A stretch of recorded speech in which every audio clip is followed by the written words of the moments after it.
President, I have a question for this body. It's not a legislative question. It starts first as just a question.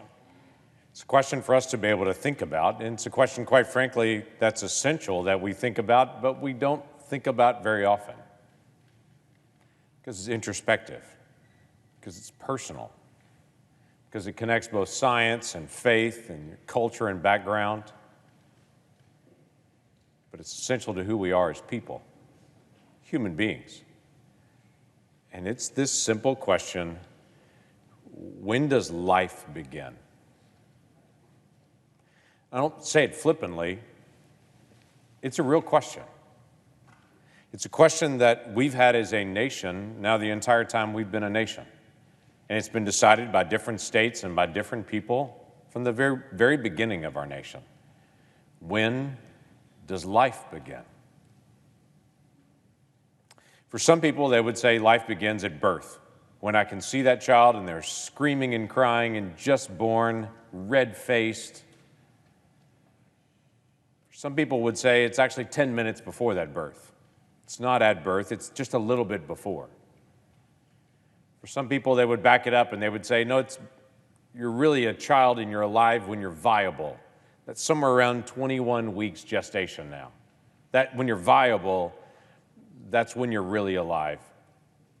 Some people would back it up even more and to say, not at 21 weeks, maybe at 15 weeks, because science would say at about 15 weeks, that child in the womb has a nervous system that's developed and they can feel pain. Some would say, no, I would back it up more than that. I would actually take it to 6 weeks, because at 6 weeks, there's the early stages of a beating heart. I would say when that heartbeat is actually happening, that's when that child is alive. And others would back it up even further and would say when that child has unique DNA, that's different DNA than the mom or the dad. In fact, in that mom's body, every single cell in her body has the same DNA marker except for those cells. For those cells in the woman's body, that DNA is different. And it's the only cells that are different. And as they multiply and divide, that DNA signature grows, but it stays right there with that child. It's a real question. 51 years ago, our country had different opinions. Different states had different ideas about when life began, and each state voted, and each state had a debate in their state about when life began. That was what we were like from the very beginning of the country up to 51 years ago. And then, in 1973, the Roe v. Wade decision happened in the Supreme Court. And at that time, 9 justices said, nope, individual states and people aren't going to decide this. The 9 of us are going to decide this. And for almost 50 years, the law of the land was that those justices all made one determination for everybody. Until 52 weeks ago, when that same Supreme Court, and 9 justices again, said, no, this should be back in the hands of the people, where it's always been. Because justices shouldn't decide this issue. This is a decision we, the people, should make. Justice Alito wrote the opinion in that decision, and he said this: Roe was egregiously wrong from the start. He said, far from bringing about a national settlement of the abortion issue, Roe and Casey have inflamed debate and deepened division. It's time to heed the Constitution and return the issue of abortion to the people's elected representatives. The permissibility of abortion and its limitations upon it are to be resolved like the most important questions in our democracy, by citizens trying to persuade one another and then voting. It's back to the people. So that's where we are. Now, 1 year after the Dobbs decision came out on the 24th of June of last year, it's still back to this same conversation. We still haven't agreed as a nation when life begins. Maybe we never will. But as a nation now, that conversation's happening all over the country, where individuals are having the dialogue, when does life begin? In the past year, there's really no way to know how many children are alive today that would not have been alive prior to the Dobbs decision. About half the states in America have already passed some sort of law to limit the number of abortions in their state, while about half of the rest of the country has either left abortion policies in place for their state or even expanded. Some of our states have no abortion at all in their states. In some states, literally, you can have abortion all the way up until the second before delivery. Late term, literally the second before delivery, and choose to have an elective abortion. That's a pretty wide spread in our country. It's a pretty wide set of opinions. And while we don't know how many children are alive today, we can be certain that there are tens of thousands of children alive right now that would not have been alive a year ago, prior to the Dobbs decision. That's tens of thousands of children that are alive that in the next few months will be giggling and laughing. Next year, they'll be running around singing silly songs. 2 years after that, they'll be in kindergarten, learning their colors. They'll be alive today because of that Dobbs decision. And while I understand some people are disappointed those kids are alive, I'm not. And I'm convinced our communities and our schools and our workplaces in the future will be glad they're there.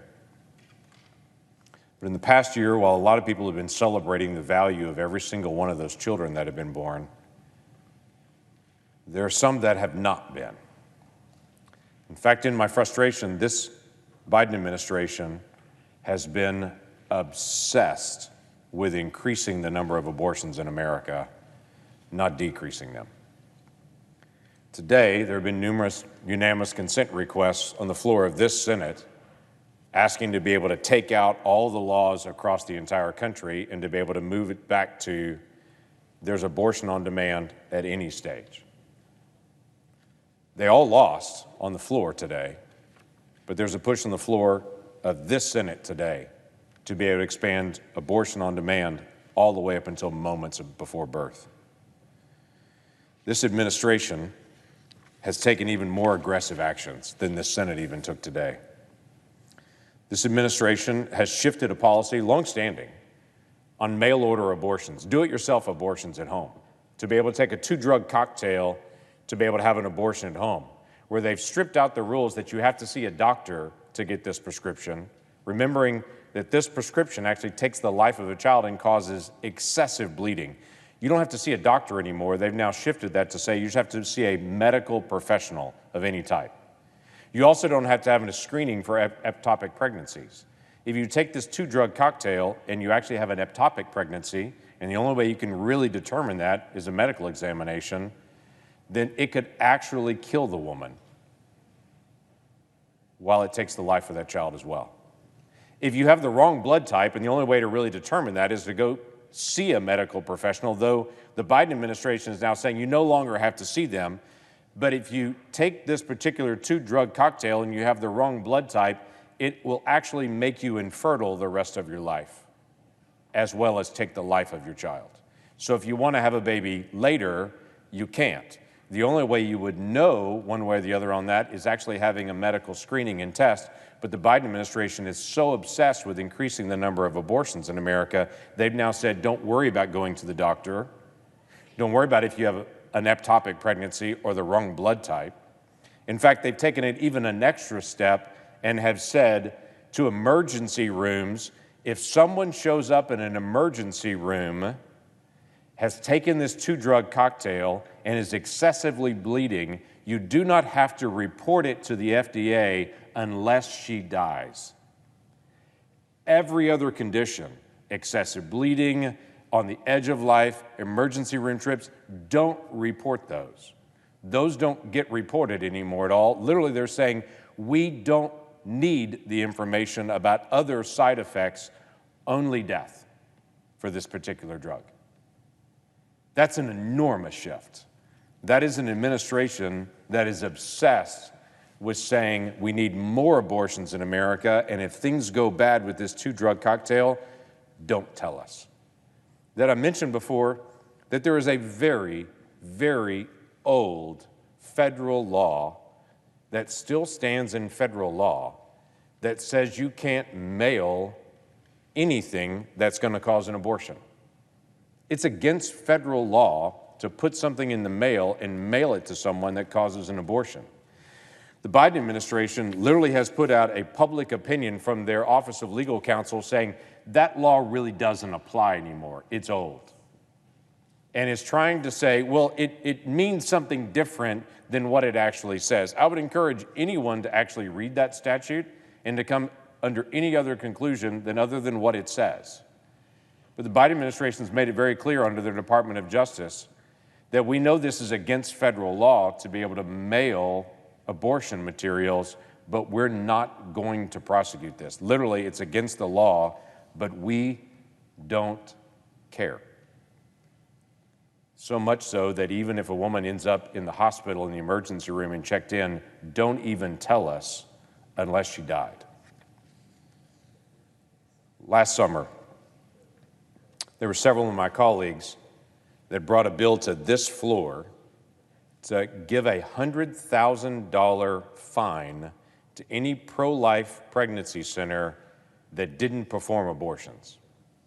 Now just let that soak in for a minute. Now it didn't pass, but this body was debating and trying to shut down the voice of people that are in pro-life centers that say, I believe in the value of every child. Now, these pro-life centers, if you've never been to one, they're almost always completely run by volunteers. They provide ultrasounds to individuals that are trying to figure out, am I really pregnant? They provide free pregnancy tests to be able to help people as they're thinking through it. And yes, they talk about that they believe in the value of life. But they also provide formula for babies, clothes for babies, diapers for babies. They provide parental advice and counsel for new parents that are terrified and saying, hey, we're going to walk with you. If you're considering having an abortion because you're just afraid you're alone and no one's going to be with you, we're going to be with you. Last summer, a bill came to this floor to try to do a $100,000 fine to those folks that are trying to give away free formula, free diapers, and free mentoring to people that would say, if you keep your baby, we'll walk with you through these tough times. This administration, the Biden administration, has shifted our VA hospitals into abortion clinics. Now, it's against federal law, but they've done it anyway. Literally, there's a federal law that was put in place 30 years ago about VA hospitals and abortions, and it doesn't allow that. This administration has told the VA hospitals, ignore that federal law that was passed 30 years ago because we don't like it, we're not going to enforce it, and is literally taking, because there's not dollars allocated to this, literally taking dollars away from our veterans and their health care and moving it to doing abortions in our VA centers instead. As far as we can tell, there are 1,000 abortions that have happened in our VA centers across the country in the last few months. All of them paid for by federal tax dollars, which is against the law, in a facility that was specifically noted could not perform abortions, which is against the law, using federal dollars to pay for it. Which should not be a surprise to you. President Biden's budget, now every year that he's been president, he's asked to take away the Hyde Amendment. Now, people may not know what the Hyde Amendment is, but the Hyde Amendment is what prevents abortion dollars from being used from federal tax dollars. Now, a lot of people across the country, I understand completely, have different opinions about abortion, but most every person that I talk to would say, I have a different opinion about abortion, but I don't think American tax dollars should be used to pay for elective abortions. But every year, President Biden has asked to remove the Hyde Amendment so federal dollars can be used to pay for abortions, elective abortions, across the country. This administration is so incredibly extreme about increasing the number of abortions in America, it's even extended to our southern border. Now, the people that are here in this room know that I've come to talk about our southern border multiple times to try to bring solutions, and there are solutions that are quite frankly nonpartisan solutions for how we can solve some of the difficult issues of illegal immigration on our southern border. I'm a huge fan of legal immigration, but I think unchecked illegal immigration and chaos on our southern border is a bad idea.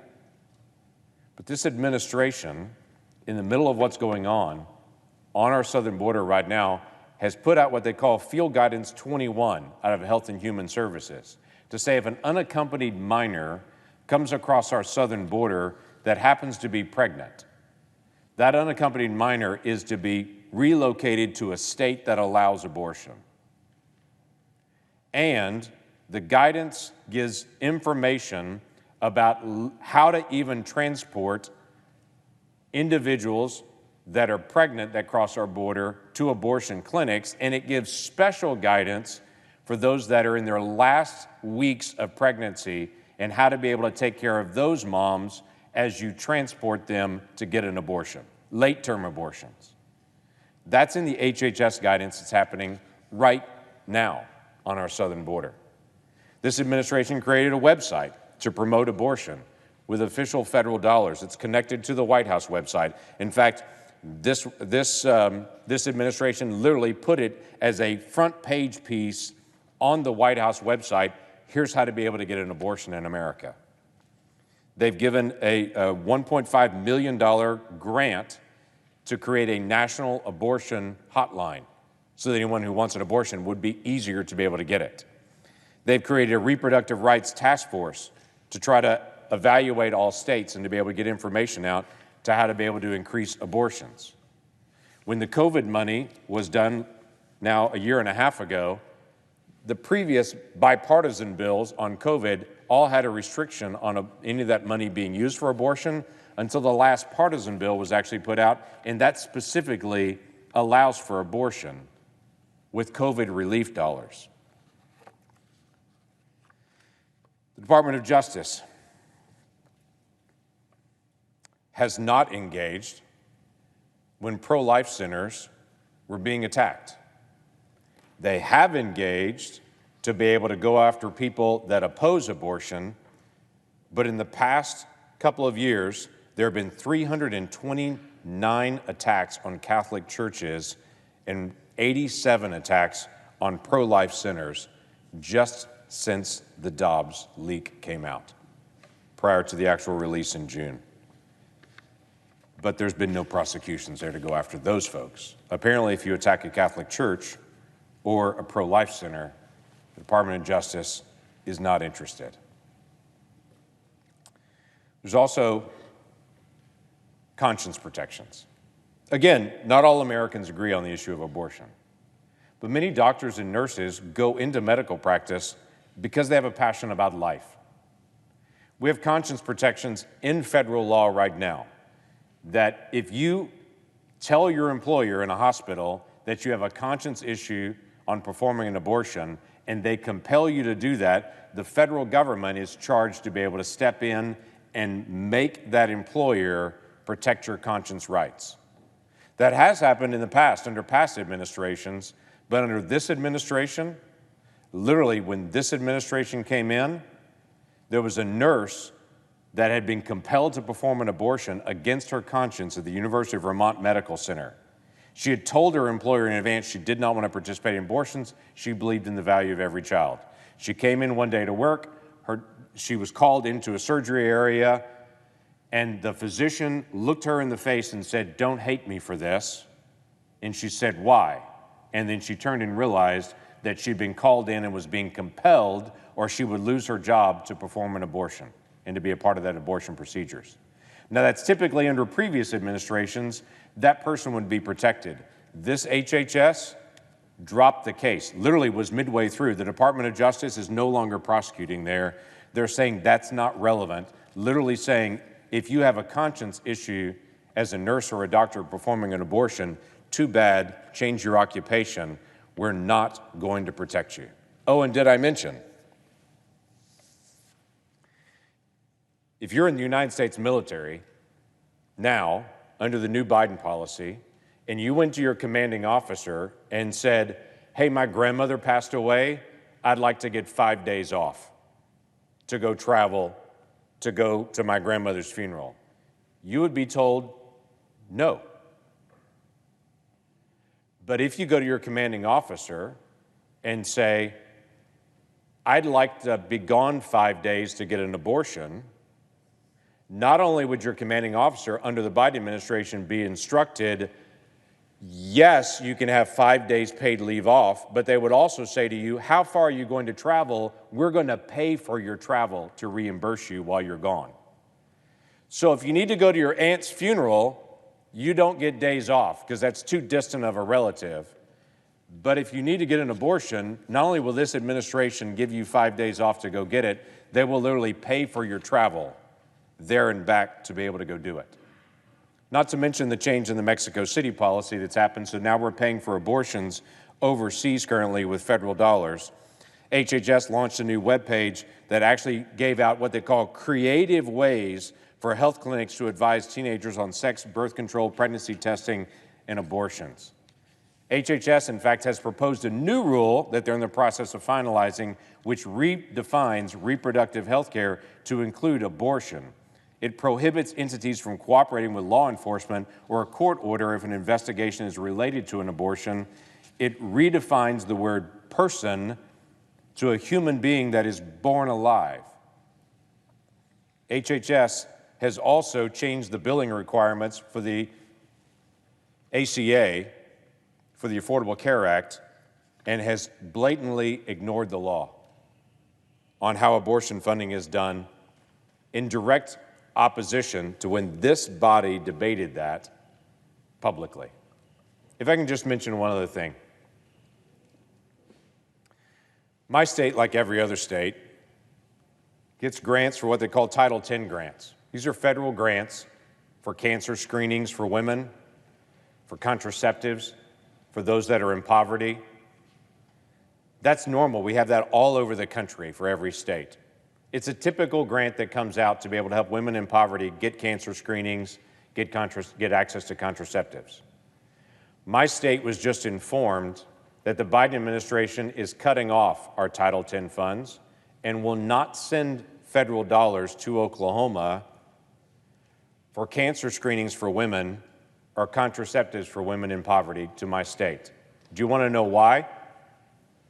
Mr. President, the reason that the Biden administration cut off my state is because my state would not include an abortion hotline in all of our medical information going out to the citizens of my state. That's right. If my state would not promote ways to get abortion to women in my state, then the women of my state can't get access to cancer screenings or contraceptives for low-income women. Literally what they're saying is, you either promote abortion in your state or women in your state can't get access to screenings. That's this administration's extreme policy on abortion. Listen, I understand we have differences of opinion. I happen to believe every child is valuable. This administration believes some children are disposable and some children are valuable. I just don't find any child disposable in my world. I think they're all valuable. I think they're all important. I think we look in the eyes of those tens of thousands of children that have been born in the past year post-Roe, and we look them in the face and we say, I'm glad you're here. What are you going to be? What are you going to invent? What are you going to do? What's life going to be like for you? And like millions of other Americans, they'll have a chance to live out life, liberty, and the pursuit of happiness because we're right there looking in their eyes. Let's have this conversation. Let's keep this dialogue going. We're a nation that should talk about hard things in respectful ways. But let's talk about it, because there's lots of families in the days ahead that are counting on us living out our values and respectfully having dialogue where we disagree, because I think kids are worth it. So let's have that dialogue. 1 year after the Dobbs decision, we're not resolved, but at least we're talking about it again.